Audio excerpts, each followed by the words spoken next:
Thank you, Mr. Chair, and thank you, Secretary of State Pompeo, for your civilian service as well as your military service. Thank you, sir. I also appreciate you being here today and agreeing to testify. I'd like to ask you about the conflict in Yemen, but before that, I just need to ask you a few questions about official statements the President of the United States made this morning on his Twitter account. He said there is a criminal deep state, and as you know, Representative Nunes has said he's also going to investigate the State Department. Do you believe there is a criminal deep state at the State Department? I haven't seen the comments from the President. I don't believe there's a deep state at the State Department. Okay. Thank you. You formerly served as CIA director. Do you believe your colleagues at the CIA are part of the criminal deep state? You know, this term deep state's been thrown around. I'd say this, the employees that work for me at the CIA nearly uniformly were aimed at achieving the President's objectives and America's objectives. Thank you. And that's your experience also when you interact with colleagues at the FBI and Department of Justice as well? Yes. There are always exceptions to every rule. I've never led an organization that didn't have bad actors.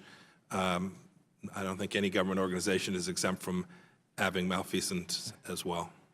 But in general, you're confident that the members of the various agencies are honoring their oaths to the United States Constitution? Yeah, in general, yes, sir. Thank you. I'd like to ask you now about Yemen. As you know, the war in Yemen is now the world's worst humanitarian disaster. Over 22 million people are now at risk of starvation.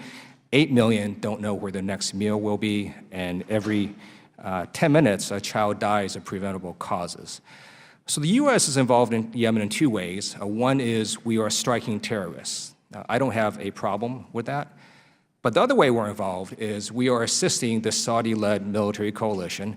And again, I don't have a problem with assisting our allies, but I do have a problem when that coalition is killing large numbers of civilians through airstrikes that are nowhere near military targets.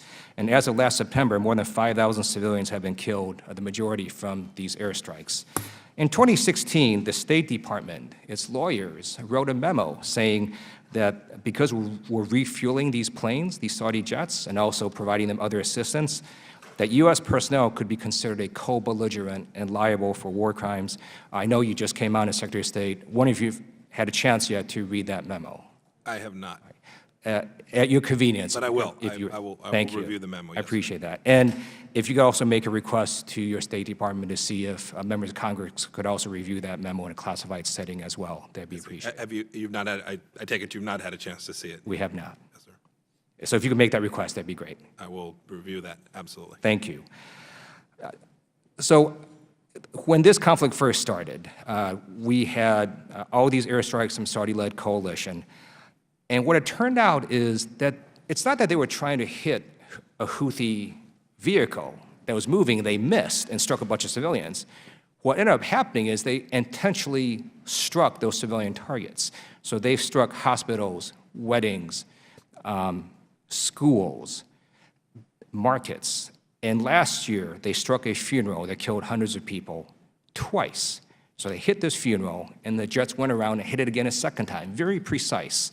That's why the Obama administration actually stopped shipment of precision-guided munitions, because they realized, actually, these jets are intending to strike their targets, and they were civilians.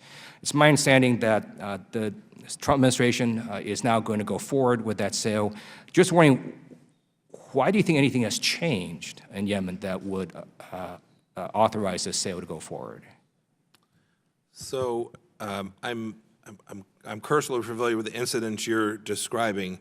There are a very rigid set of rules that are thought deeply about in every national security agency that I've been part of at the CIA before, now at the State Department, with respect to providing munitions to organizations that are intentionally engaging in civilian targeting. We have a complex set of rules and prohibitions. We would never do that. It is this administration's judgment that providing the precision-guided munitions actually decreases the risk to civilians. And it's for that reason we think this actually makes sense, certainly for our allies and partners, but also for citizens that are engaged in ordinary activity inside of Yemen. And if I might, this administration has also taken serious action to do our best to reduce the humanitarian crisis that is Yemen as well. We've not resolved it, but we've made real progress. Thank you. Tulsi